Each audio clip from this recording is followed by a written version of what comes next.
I've lived here in Seattle for 6 years and I absolutely love it. It's a great place to visit. There's lots to do, but it can get really expensive without the proper planning. Here's how to spend a day in Seattle for under $30.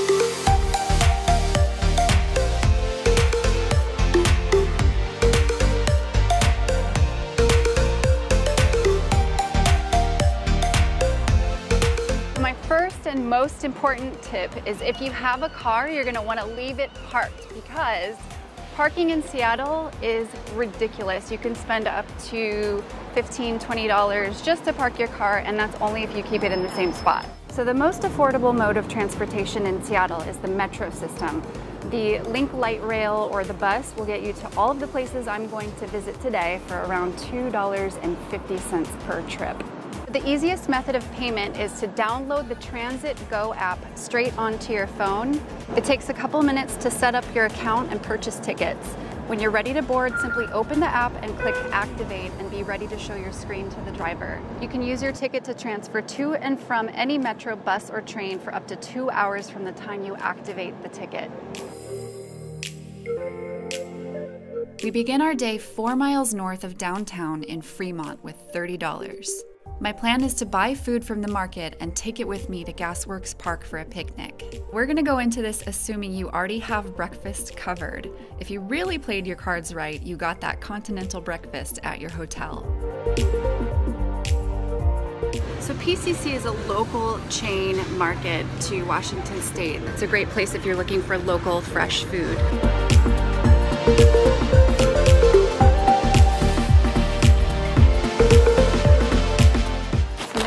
Lunch and we're ready for our picnic, and we only spent $5.29 so far. Not bad. We're headed to Gasworks Park, but I wanted to stop along the way and show you something that is really special.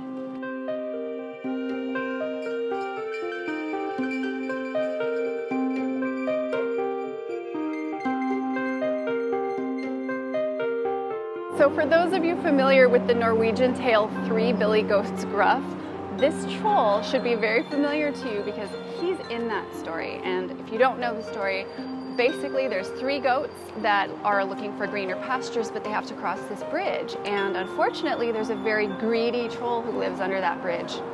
So the smallest goat approaches the bridge and the troll threatens to eat him. Little goat says, "Actually, you might want to wait for my bigger brother who's right behind me. Let me pass and then you can save your appetite for him. I promise he's tastier." So medium-sized goat approaches the troll, and again the troll threatens to eat him, and medium-sized goat says, "You might not want to do that because our biggest brother is actually right behind me and you really want to hold out for him." So again he lets the second goat pass, and then the third and biggest goat finally approaches the bridge. And there's a couple different ways that the story ends. One way is the large goat eats the troll, and the second way that it goes is that he actually pushes the troll into the river, making it safe for all future goats to cross the bridge. And that's how the tale goes. So let that be a lesson to all you trolls out there. Don't threaten billy goats because you'll get eaten or pushed into the river.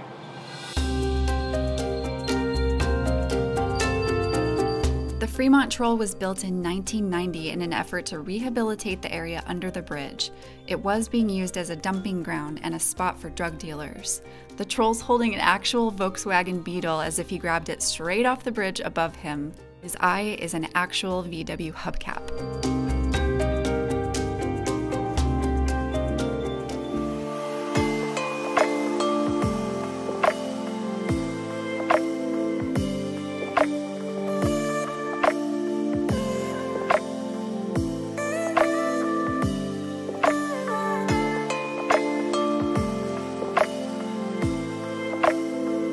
Located on the north shore of Lake Union is Gasworks Park.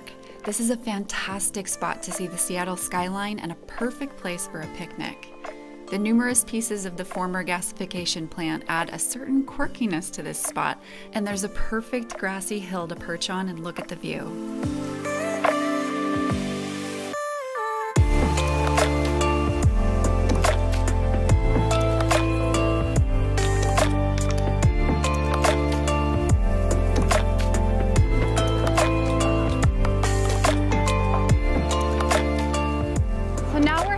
downtown. It's about 4 miles south of here. And to get there, we are going to take the train. The nearest train station is actually at the University of Washington. So we're headed there. It's about a 2-mile journey, but it's definitely the most affordable way to get downtown from here. If 2 miles is too far of a walk from Gasworks Park, you can always catch a lift, but that's going to run you around $10. So today, since the weather's beautiful outside, we are going to walk the 2 miles. It should take us about 35 to 40 minutes to get there. All alone on the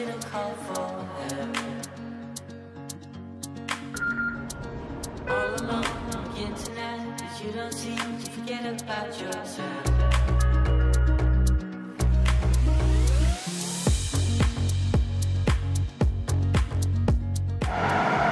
It's so weird, you can't see anything outside. It's really dark. Next stop, Pioneer Square Station.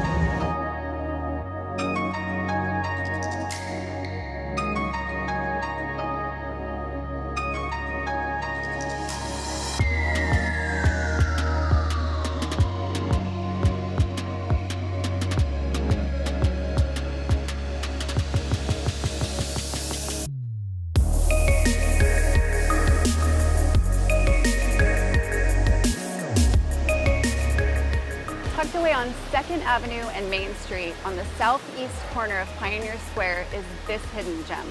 The Waterfall Garden is open to the public during the day. There's tables and seating. It's a really great spot to relax and get away from the noisy city. You definitely wouldn't expect to see a place like this right in the middle of the urban jungle.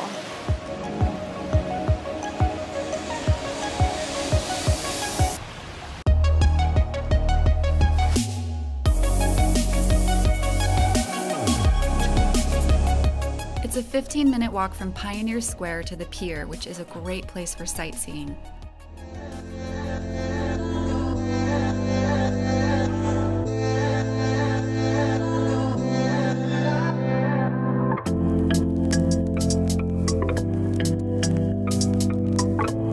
Situated on Pier 57 is Miner's Landing, which is a family-friendly place with shopping, restaurants, and entertainment.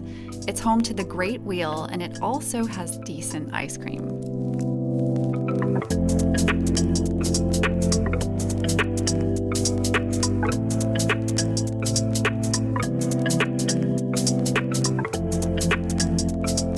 Super hot out, so this hits this spot. Tastes good too.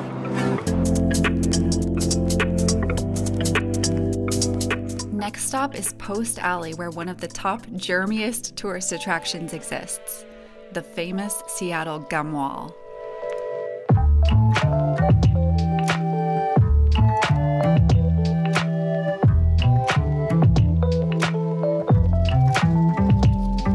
Some see it as garbage, while others see it as art. The gum is stuck to the Market Theater wall, and the tradition began in 1993. Theater workers got tired of constantly scraping the gum off the walls, so they just gave up, especially after market officials deemed the wall an official tourist attraction around 1999. Obviously, this attraction is free and open to the public. It's really gross, but interesting thing is you can actually smell it. It's like a mixture between fruitiness and mintiness and bubblegum. Ugh.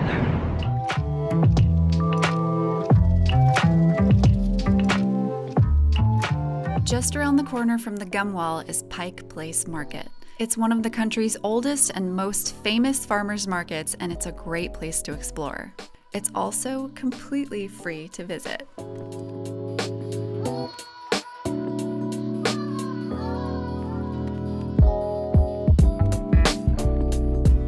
So this is Pike Place Market. It's one of the most iconic locations in Seattle. It's been made famous by the fishmongers who throw the fish every time a purchase is made. You may have seen it in movies.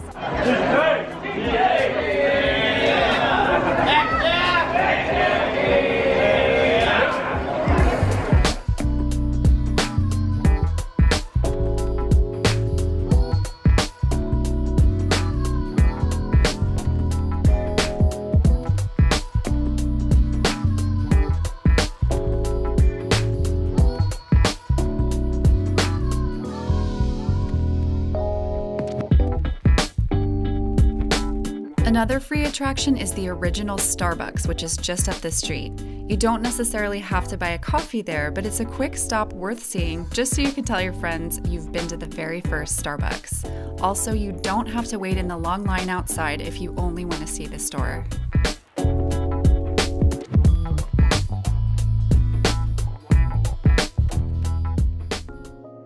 From Starbucks, we head back down Post Alley for dinner at the award-winning Pike Place Chowder. This is the best chowder I've had in my life.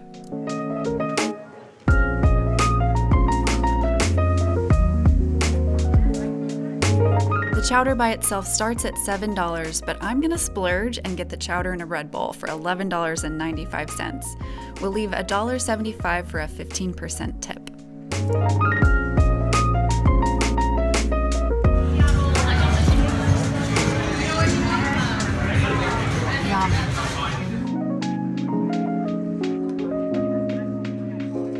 The next place we're headed to is Kerry Park, which is one of my favorite spots, especially for views. The view of the skyline from Kerry Park is epic. It's where most of the postcard pictures are shot. It's about 2 miles from here in a neighborhood called Queen Anne. And to get there, I'm gonna ride the bus and spend my last few bucks.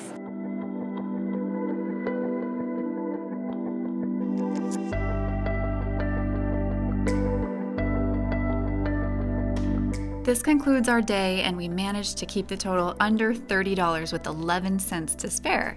I hope you enjoyed our day in Seattle, and if you did, give this video a thumbs up. If you want more travel tips, I encourage you to subscribe. And as always, happy travels.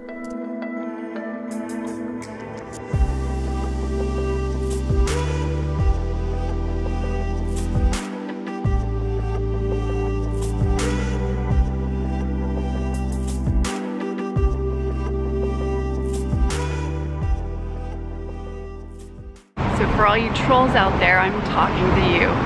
You know what happens. That's what happens.